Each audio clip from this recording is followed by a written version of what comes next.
This video contains spoilers for Stronghold 2's military campaign and will follow the narrative of the good path option in the story. Welcome, lords and ladies alike, to a brand new miniseries here at Firefly Studios, where we delve deep into the lore of Stronghold 2, a story full of treachery and turmoil, hellish battles and immense sieges. A completely separate account of fictional medieval history compared to Stronghold 1. The story of Stronghold 2 is that of a great civil war which encapsulated the entire breadth of England, touching the lives, lands and armories of every peasant and prince that called it home. Our first steps will be to look at the characters which populated the events of Stronghold 2, starting with the heroic figures which repelled a violent rebellion. But before we begin with the story of Sir William, a word about Roman's Age of Caesar. Players must rebuild the empire as they gather resources, re-establish trade routes, and protect shared city-states from barbarian invasion. Head over to playromans.com to play for free. Now, back to Sir William.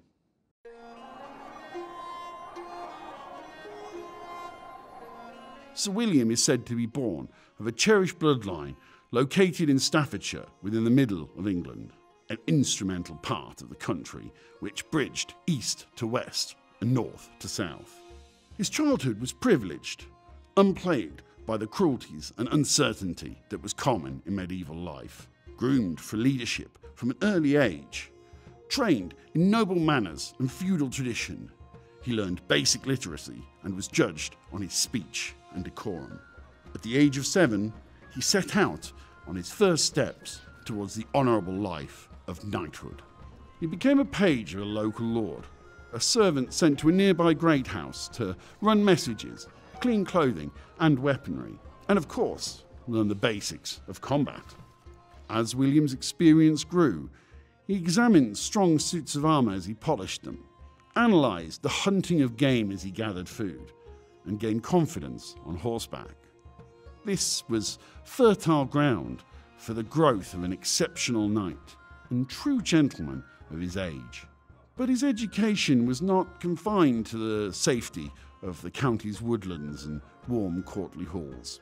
During several skirmishes, he watched from afar as men butchered their enemies, keeping vigil over the battle camps and tending the armories that they contained.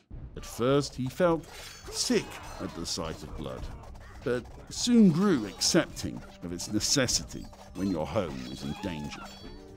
Upon the age of 14, William became a squire, shield-bearer to his lord. He followed the royal army to squash local revolts and dismantle bandit camps, learning to deal with the gruesome realities of battle and brutality as they appeared in front of him. It was here he honed many of the tactics, strategies and instincts which would carry him through his later life. In equal measure, he gained experience from the barbarity of the battlefield, as from jesting around the campfire. But not all aspects of this life sat well with him. Having been charged with guarding dozens of distressed prisoners and replacing countless killed horses, he vowed only to deal death if absolutely necessary. His subjects would not view him as a callous murderer, but as a protector of the realm. During his first years as a knight, he found himself craving the fame and honour that the position gave him. He was first into battle and last to leave, tending to the sick and wounded, dedicated to fulfilling his chivalric duties. Day by day, his position within the royal courts improved, and he soon revelled in the company of the king. Despite his vainglorious motivation, nonetheless, he was a protector of the weak and the bane of the corrupt.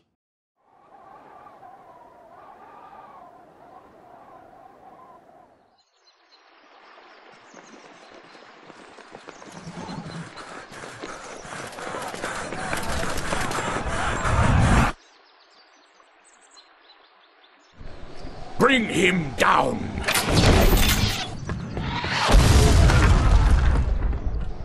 idiot!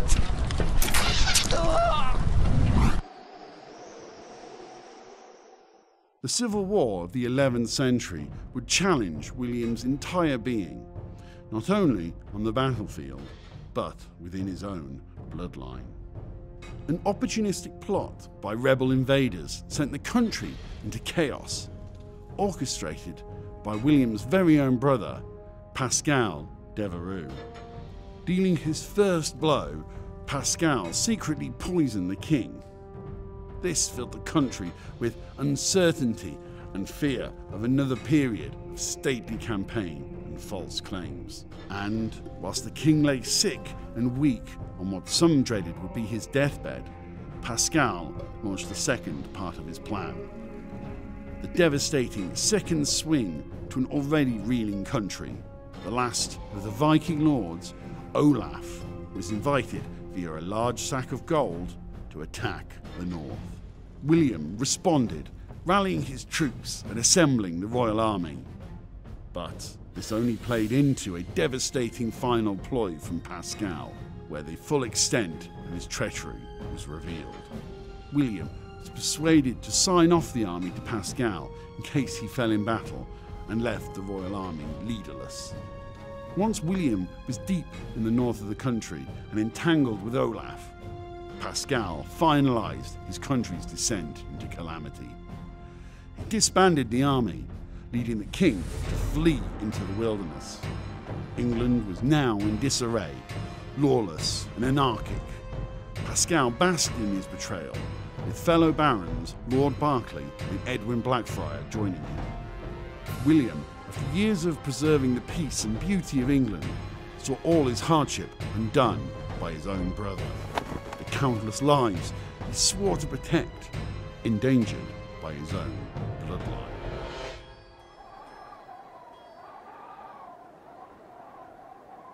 Medieval courts were not the most forgiving, and certainly not forgetful. Once your house's name had descended into the circles of deceit and trickery, those who once called you friend could turn cold and distant. Through his brother's deeds, William's loyalty was called into question, especially considering that in his desperation to mend his homeland, to fix the malicious work Pascal had done, he misstepped in his eagerness. Sir William was already questioned for his decision to sign away the royal army. But when he then laid siege to Lady Seren, many of his peers thought William to be among the defectors. But, in truth, he had been hoodwinked by the false narrative that she was a rebel who had wrongly held Edwin Blackfriar captive. And so, his path in the Civil War was clear. Not only must he fulfill his knightly and moral duty of protecting his land, crown and king, he must also clear his name. But his obsession in doing so came to cloud his vision and endanger those around him. He was so desperate to repair his trust with the king that he would do so even through a glorious death, and he paid no heed to the men who fell beside him in that quest. Eventually, after months of civil war, the number of battles, skirmishes and sieges began to dwindle as the rebels were crushed time and time again by the likes of Matthew Steele, Lady Seren and of course Sir William. As the war entered its final stages, Sir William confronted his brother Pascal.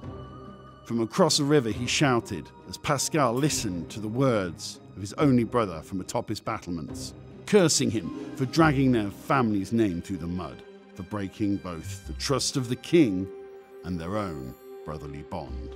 Pascal, you have tainted our family name forever! Come now, brother! Do not be angry! Soon our family name will be synonymous with leadership. Rule this nation with me! Side by side we could accomplish so much! It was here that William saw a sick reflection of himself within his brother. Both were in search of power and influence within the royal court, but both had very different ways of achieving that goal. Pascal was unmoved, and William resigned himself to their tragic circumstance. A final conflict filled the valleys of England with blood and the echoes of tortured screams. Eventually, the red mist cleared, and Pascal was dead. A and with his treacherous allies, Lord Berkeley and Edwin Blackfriar imprisoned, England was calm once more, and the Civil War came to a close. Sir William returned to the king, one of the many heroes of the war, but he was marked. His brother was now dead, and his bloodline forever tainted. He continued servitude for many years to come, but now found himself increasingly suspicious and cautious of those around him at the courtly sessions and ornate dinner tables. Of all the things he learned during this conflict, not least was the lesson that there are many paths to glory, but some are less chivalrous than others.